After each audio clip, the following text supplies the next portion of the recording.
الحمدللہ رب العالمین والصلاة والسلام علی سید الانبیاء والمرسلین اما بعد فاعوذ باللہ من الشیطان الرجیم بسم اللہ الرحمن الرحیم۔ آج کا ہمارا عنوان گفتگو فتح مکہ کے حوالے سے ہوگا۔ یہ ذہن میں رکھیے گا 20 رمضان المبارک سن 8 ہجری کو اللہ تبارک و تعالی نے ایک عظیم فتح مسلمانوں کو عطا کی کہ جس کے ذریعے سے اللہ تبارک و تعالی نے اپنے دین کو اور اپنے رسول علیہ الصلوۃ والسلام کو، اپنے لشکر کو اور اپنے امانت دار گروہ کو عزت بخشی۔ یہ وہ فتح عظیم ہے کہ جس کے ذریعے سے مالک لم یزل نے اپنے شہر کو اور اپنے گھر کو عالم کائنات کے لیے ذریعہ ہدایت بنایا، اور اسی فتح عظیم کی بدولت کفار و مشرکین کہ جن کی وجہ سے مکہ المکرمہ اور بالخصوص خانہ کعبہ میں بت رکھے ہوئے تھے ان سے چھٹکارا دیا، اور یہ اتنی عظیم فتح ہے کہ جس کی خوشی کی لہر آسمانوں پہ بھی دوڑی، اور اس کی وجہ سے جوک در جوک لوگ حلقہ بگوش اسلام ہوئے۔ آج کی گفتگو میں سب سے پہلے تو ہم اس کے اسباب پر، یعنی اس غزوے کے اسباب پر ہم روشنی ڈالیں گے،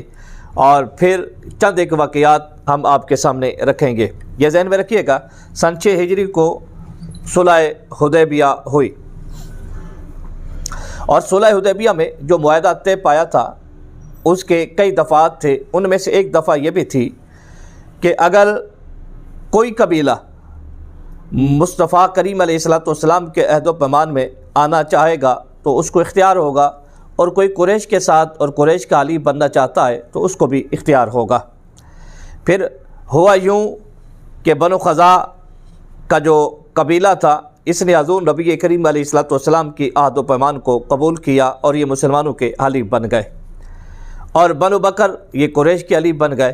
اور اس دفعہ میں یہ بات شامل تھی کہ جو بھی قبیلہ مسلمانوں یا کفار مکہ جس گروہ کے ساتھ بھی شامل ہوگا، حلیف بنے گا، اگر اس قبیلے پر، اس گروہ پر کوئی ظلم و زیادتی ہوتا ہے تو یہ اس بڑے گروہ پر ظلم اور زیادتی سمجھی جائے گی۔ یعنی اگر مسلمانوں کے کسی حلیف پر زیادتی ہوتی ہے تو یہ زیادتی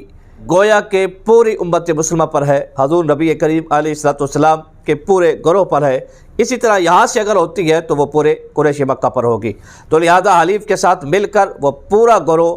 دوسرے مخالف گروہ سے بدلہ لے گا۔ یہ ایک صلح حدیبیہ کے اندر یہ شرط طے پائی تھی۔ پھر ہوا یوں کہ شعبان المعظم میں سن 8 ہجری میں بکر قریش اس نے رات کی تاریکی میں بنو خزاع پر حملہ کر لیا اور اس کے کئی لوگوں کو مارا، اور یہاں تک کہ ان کو حرم پاک تک دھکیل دیا، اور ان لوگوں نے بنو خزاع نے بدیل بن ورقہ ان کے ہاں پناہ لی اور دیگر لوگوں کے ہاں پناہ لی، اور پھر اس عہد شکنی کو بتانے کے لیے عمر بن سالم نے مدینہ کا رخ کیا، اور مسجد نبوی شریف علیہ الصلوۃ والسلام کے سامنے کھڑے ہو کر اشعار کے انداز میں حضور نبی کریم علیہ الصلوۃ والسلام کو کفار مکہ کی اور ان کے حلیفوں کے اس عہد شکنی کے بارے میں مطلع کیا، اور پھر اپنی مدد کے لیے پکارا۔ تو جناب نبی کریم علیہ الصلوۃ والسلام نے ان کو یہ یقین دلایا کہ ہم آپ کی مدد کریں گے۔ اور پھر ادھر سے جب نبی کریم علیہ الصلوۃ والسلام تک یہ ساری خبر پہنچ گئی اور پوری ڈیٹیل حضور نبی کریم علیہ الصلوۃ والسلام کو بتا دی گئی تھی، تو کفار مکہ کو خدشہ لاحق ہوا کہ غلطی تو ہو گئی ہمارے حلیف سے، اور ہم نے بھی ان کی معاونت کی ہے اسلحے اور تلواروں کے ذریعے سے، تو اب ایسا نہ ہو کہ جناب نبی کریم علیہ الصلوۃ والسلام اپنے لشکر سمیت ہم پر حملہ آور ہوں۔ تو انہوں نے ایک وفد بھیجا مدینہ المنورہ میں، جا کے نبی کریم علیہ الصلوۃ والسلام سے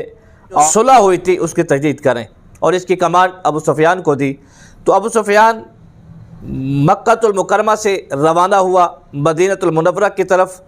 اور پھر وہاں پہنچا۔ یہ میں بڑا مختصراً آپ کے سامنے بیان کر رہا ہوں تاکہ کچھ پس منظر آپ کے سامنے میں رکھ دوں۔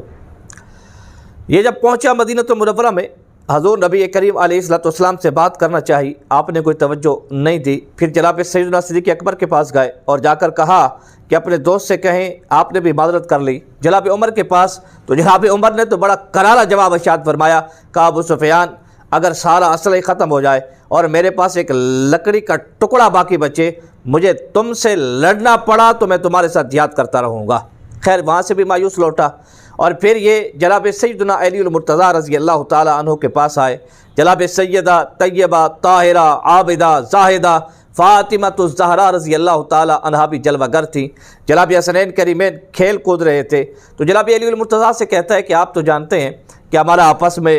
جو ایک سنگت تھی، دوستی تھی، صلح صفائی تھی پرانے زمانے کی، اس کا سب کچھ اس نے حوالے دیے اور کہا کہ آپ جائیں اور حضور نبی کریم صلی اللہ علیہ وسلم سے سفارش کریں کہ یہ صلح برقرار رہے اور کنٹینیو رہے۔ آپ نے بھی مدر سیدہ سے یہ عرض گزار ہوا تو آپ نے بھی منع کر دیا، اور پھر کہنے لگا چلو کوئی نہیں، تو اپنے ان بیٹے کو یہ کہیں کہ یہ اعلان کر دے کہ ہم نے ان کو عہد و پیمان میں لیا۔ تو آپ نے فرمایا کہ نہیں، میرے ابا حضور کے ہوتے ہوئے میرا بیٹا اس قابل نہیں کہ یہ اعلان کرے۔ اچھا ایک واقعہ اور بھی میرے ذہن میں آ رہا ہے کہ جب یہ ابو سفیان مدینہ المنورہ پہنچا تو حضور نبی کریم علیہ السلام کے حریم ناز میں آپ کی بیٹی جناب ام حبیبہ تھیں، تو جب ان کے پاس گئے تو بستر بچھا ہوا تھا، یہ بیٹھنے لگا تو ان کا ٹھہر جائیے، یہ رک گیا، اس نے انہوں نے بستر کو لپیٹ لیا اور کہا آپ بیٹھیے۔ تو یہ چونکہ بڑا زیرک اور ذہین آدمی، اس نے اپنی بیٹی سے پوچھا جناب ام حبیبہ رضی اللہ تعالی عنہا سے، یہ بتائیے کہ بیٹا یہ بستر کو اس قابل نہیں سمجھا کہ میں اس پر بیٹھوں، یا مجھے اس قابل نہیں سمجھا کہ میں اس بستر پر بیٹھوں؟ تو وہ آپ کی جو بیٹی تھی حضور نبی کریم علیہ السلام کی زوجہ تھی، تمام مومنین کی ماں نے بڑا پیارا اور لطف بھرا جواب ارشاد فرمایا کہ تم کافر ہو، مشرک ہو، نجس ہو، تم اس قابل نہیں ہو کہ میرے سرتاج کے بستر پر بیٹھو۔ تو بہرحال یہ وہاں پہ ایک جو واقعہ ہوا، تو ابو سفیان حضور نبی کریم صلی اللہ علیہ وسلم سے لے کر جناب سیدنا علی المرتضیٰ، حسنین کریمین، جناب سیدہ، سب سے مایوس ہو کر واپس پلٹا۔ ادھر جناب نبی کریم صلی اللہ تعالی علیہ وبارک وسلم 10 رمضان المبارک سن 8 ہجری کو مدینہ المنورہ چھوڑا، اور 10,000 کا لشکر آپ کے ساتھ تھا، اور بعض مورخین نے لکھا کہ 2,000 بعد میں شامل ہوئے تھے، تو یوں 10,000 یا 12,000 کا لشکر حضور نبی کریم صلی اللہ علیہ وسلم کے ساتھ گیا فاری علیہ رحمہ کو مدینہ المنورہ کی ذمہ داری سونپی گئی تھی۔ پھر مقام حضور نبی کریم کا یہ لشکر مدینہ المنورہ سے روانہ ہوا، مقام جوفہ پر پہنچا تو آپ کے چچا جناب حضرت عباس رضی اللہ تعالی عنہ اپنے بچوں سمیت آئے اور حلقہ بگوش اسلام ہوئے۔ پھر اس میں آگے بھی کئی آپ کے چچیرے بھائی بھی آپ سے ملاقات کی اور وہ بھی اسلام میں داخل ہوئے۔ تو یوں مقام جوفہ میں حضرت عباس سے ملاقات کے بعد مر الزہران میں اسلامی لشکر نے پڑاؤ کیا، جس کو وادی فاطمہ بھی کہا جاتا ہے۔ اب حضور نبی کریم صلی اللہ علیہ وسلم کی جنگی حکمت عملی دیکھیں، آپ جب رات ڈھلی تو آپ نبی کریم نے فرمایا تم میں سے ہر ایک اپنا اپنا علیحدہ چولہا جلائے۔ تو جب ہر طرف سے آگ روشن ہوئی تو ابو سفیان نے دیکھا کہ یہ تو بڑا لشکر تیار ہے، ہم اس کا کام مقابلہ کر سکیں گے۔ پھر خیر ابو سفیان کو حضرت عباس لے کر آئے، جناب عمر نے کیا کیا، ایک لمبی چوڑی داستان ہے، اس کو آپ تفصیل کے ساتھ مورخین کی کتب تاریخ میں ضرور پڑھیں، لیکن میں آپ کو چونکہ مختصراً اس حوالے سے عرض کر رہا ہوں۔ پھر حضور نبی کریم صلی اللہ علیہ وسلم کا یہ اسلامی لشکر 20 رمضان المبارک کو مکہ المکرمہ میں بڑی شان و شوکت کے ساتھ داخل ہوا، اور میرے نبی کریم صلی اللہ علیہ وسلم کا انداز کیا تھا، تواضع انکساری کے ساتھ سر نگوں تھے، سر چکایا ہوا تھا، اپنے غلام کے بیٹے کو آگے بٹھایا ہوا تھا، اور یوں مکہ المکرمہ میں حضور نبی کریم داخل ہوئے۔ اور پھر ظاہر ہے کہ قریش مکہ کو یہ یقین تھا کہ آج تو ہمارے ساتھ اچھا سلوک نہیں ہوگا، آج تو خون کی ندیاں بہہ جائیں گی، لیکن قربان جاؤں مصطفیٰ کریم صلی اللہ علیہ وسلم پر کہ کائنات نے اور تاریخ نے ایسا فاتح نہیں دیکھا ہوگا اور نہ لکھا ہوگا کہ جناب نبی کریم صلی اللہ علیہ وسلم فرماتے ہیں لا تثریب علیکم الیوم، کہ آج کے دن آپ سے کوئی مواخذہ نہیں۔ جو حرم پاک میں داخل ہو گیا، جو ابو سفیان کے گھر میں داخل ہو گیا، جو اپنے گھر میں داخل ہو گیا، ہم نے اس کو پناہ دے دی ہے۔ تو لوگ پھر پناہ بھی لیتے رہے، جوک در جوک مسلمان بھی ہوتے رہے۔ پھر میرے نبی کریم حرم پاک میں آئے، خانہ کعبہ کی چابیاں منگوائیں، خانہ کعبہ کو کھولا، 360 بت اس میں رکھے ہوئے تھے، اور میرے نبی کریم ٹھوکر سے بت توڑتے جاتے اور قرآن مجید فرقان حمید کی اس آیت کریمہ کی تلاوت کرتے جا رہے تھے، جاء الحق وزہق الباطل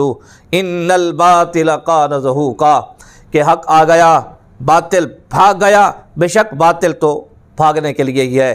تو میرے عزیز یہ ذہن میں رکھیے گا کہ حضور نبی کریم علیہ الصلوۃ والسلام نے اس فتح مکہ میں امت مسلمہ کے لیے نہ صرف بلکہ عالم کائنات کے لوگوں کے لیے ایسے عظیم درس چھوڑے ہیں، اس پر ہم کبھی گفتگو کریں گے کہ میرے نبی کریم رؤوف الرحیم صلی اللہ تعالی علیہ وبارک وسلم نے ابتدا سے لے کر دوران سفر اور جب مکہ المکرمہ کو فتح کیا، وہاں پہ جو آپ کی عجیب شان تھی اور عجیب دستان ہے، اور حضور نبی کریم کا جو کردار اعلیٰ ہے، اور وَإِنَّكَ لَعَلَىٰ خُلُقٍ عَظِيمٍ، حسن اخلاق کے جو حضور مالک ہیں، آپ نے جو اس کا عملی مظاہرہ کیا، خدا کی قسم رہتی دنیا تک اس کی کوئی مثال پیش نہیں کر سکتا۔ پھر جناب نبی کریم صلی اللہ علیہ وسلم نے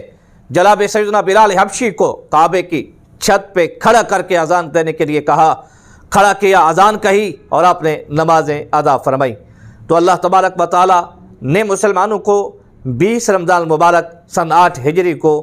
فتح عظیم عطا فرمائی، اور اس کی بشارتیں قرآن مجید فرقان حمید کی کئی آیات بینات سے ثابت ہیں۔ حدیث طیبہ میں بھی اس کے بارے میں انتہا کا ورود ہے، تو لہذا آپ کتب حدیث میں، کتب سیر میں مزید اس کی تفصیل کا مطالعہ کر سکتے ہیں۔ اللہ تبارک و تعالی پیارے حبیب علیہ الصلوۃ والسلام کے صدقے سے ہمیں بھی غرور تکبر سے محفوظ مامون فرمائے، عجز و انکساری عطا فرمائے۔ وآخر دعوانا ان الحمد للہ رب العالمین۔